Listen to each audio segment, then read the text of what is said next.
Alright, so we're going to start up now with the first of our lectures on viruses, which is chapter 7 in the Raven textbook. Um, so we're going to go through and talk about a little bit of history first and kind of kick things off by talking about Louis Pasteur back in 1885. So back in the 1800s and before, one of the scariest viruses that was out there for people was rabies. And the reason for that was that if someone contracted rabies by being bitten by a rabid animal or whatever. It was basically a death sentence. There was no way to treat them. There was no way to cure them. The symptoms and the death were absolutely awful. So people were really, really worried about rabies as being just something that might affect them or someone they loved or whatever. So Pasteur was working on a way to try to cure rabies. Didn't know what caused it because obviously, viruses are very, very tiny and microscopes were around, light microscopes were around, but really to see a virus, you need an electron microscope, and those are, by 1885, those are still 70 years into the future, so there was no way really to see a virus. So people sort of suspected there was some sort of agent out there causing diseases like this, but they had no way to see it, they had no way to observe it, and so really what they were trying to do was just sort of take a shot in the dark and try to find a way to cure it. So what Pasteur eventually did was he created both a vaccine as well as a treatment for rabies. It turns out the early vaccine was also useful for treating people that had already been bitten by rabid animals and that would otherwise get the disease. This would sort of give them a way to fight off the disease and the death without actually, having to have any sort of other curing agent. Now, the first person that was treated with this vaccine was actually this kid up here in this picture. He was bitten by a rabid animal, and he was sort of dragged to the Pasteur Institute by his mother, who was absolutely by this point hysterical because she knew her son was going to get rabies and die eventually. So she begged Pasteur to do anything he could to try to save her son. And so Pasteur was sort of faced with an ethical dilemma because he'd been working on this cure, had not tested it yet in people, had no idea what it would do to a person, if it would make them better or make them worse. But eventually, in the end, he decided to try it, and as it turns out, it worked. And so this, what would now be called a vaccine for rabies, was effective in treating this kid who'd been bitten by, I think, a rabid dog in the streets of Paris. In the 1890s, there was another scientist by the name of Ivanovsky who was working on a virus that causes tobacco mosaic disease in tobacco plants, which, again, by the 1890s, there was still no way to see a virus, no way to observe them directly. So what Ivanovsky did was he was trying to figure out what was causing these plants to get sick.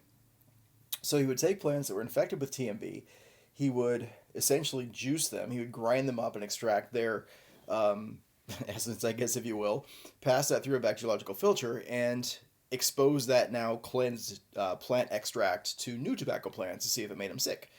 And lo and behold, it did, which was a bit unexpected because by this point, people knew about bacteria because of Pasteur and other work he was doing. But, by passing this material through a bacteriological filter, that should remove just about every pathogen present, except a virus, which is much smaller than a bacteria. And so when Ivanovsky did this, when he applied this extract to new, healthy, novel plants, they actually still got sick and died with TMV because the fluid contained a virus. Now, again, couldn't see it, but he knew that, by passing it through these filters, that any sort of bacteria or larger pathogenic agents should have been removed. The fact that this fluid still made the plant sick meant there was something very, very small in this fluid that was causing these plants to have these symptoms. It wasn't until he treated the plant extract with ethanol, or ETOH, it's ethanol, that it was cleansed enough that he could apply that to new plants without making them sick. So the ethanol actually inactivates the virus and destroys it. By the 1850s, we had the capacity to see viruses, at least big viruses, through the advent of electron microscopes.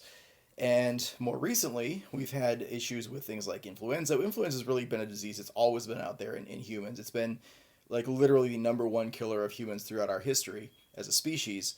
And it's kind of old news at this point. People don't really worry about the flu so much because everybody gets the flu from time to time. Usually people get over it, they get better, they don't die from it. But really, it kills, at the very least, tens of thousands of people per year on a worldwide scale. Hemorrhagic fever would include things like SARS, which was a really big deal back in the early 2000s. Sudden acute respiratory syndrome was the disease caused by SARS virus. and it had the potential to cause a pandemic. It caused a few deaths here and there, but never really amounted to very much as far as being a really big, scary virus that killed lots and lots of people. Of course, now I'm recording this lecture in April of 2020, and we're in the midst of our COVID-19 pandemic. So the last time I gave this lecture in fall of 19, we didn't even know what this coronavirus was. We didn't know COVID-19 wasn't even a term back then. But now, of course, we've actually experienced a pandemic. I think as of right now, as of the date of this recording, COVID-19 has killed something like 100,000 people worldwide so far. It's a really scary disease. And, prior to this time, the biggest outbreak we had before this was H1N1. And actually, we've had that outbreak several times throughout human history. But most of us, and myself included, have never really experienced a big outbreak like this one. The previous big outbreak was back in the 1960s. So this one is definitely something which has opened people's eyes to the potential of viruses to cause great harm to people. The name virus literally translates to venomous fluid, right? So it kind of is a throwback to Ivanovsky's work with this the extract from the tobacco plants, because it was a clear fluid. It looked absolutely pure like water, but it still contained these particles which were able to make plants very sick. Now, viruses, as we've talked about before a little bit, are not classified as living things because they don't contain all the properties of life. They cannot reproduce on their own. They cannot do metabolism on their own. They're not cellular. So they really are lacking some of the really big important things that living things have to have. Essentially, a virus is a parasitic chemical. It infects cells. It takes them over, and it causes them to make more viruses. And for that reason, we don't really say that viruses are alive or dead or anything like that. We can say they're active, but they're not really living things. Viruses, at the very, very basic minimum, consists of either DNA or RNA surrounded by a protein coat called a capsid. Some viruses do have enzymes, which we'll see a little bit. HIV, for example, has an enzyme called reverse transcriptase, which is one of the ways that it's able to do what it does, which we'll talk about more later on in this lecture, a few segments from now. Viruses either have DNA or RNA, depends on the kind of virus you're looking at. And like I said before, they also have that protein coat, which we call the capsid. Now, every single species in the entire world is subject to infection by viruses. Humans, dogs, cats, trees, other plants, algae, bacteria, archaebacteria, all organisms have their own viruses which infect them. And typically these viruses are very, very specific to one or maybe two closely related species. Usually they don't jump from, bats into humans, or bats into gorillas, or chickens into humans, or whatever. Typically they're very specific to a certain species, but occasionally they can experience a mutation which allows them to then infect other species. And when that occurs, it usually is not a very good result for that new species because they don't have any sort of background immunity. They can't fight it off. And if it's a serious virus, it can be deadly very, very quickly. These things are extremely tiny, right? Less than around 2 billionths of a meter, which is very, very small in most cases. They can be a bit bigger than that, but typically they're going to be, on the scale of millionths or less of meters in size. Virions, the term virion is used for a virus that's outside of a host cell. It's essentially just a chemical that is inactive at that point in time.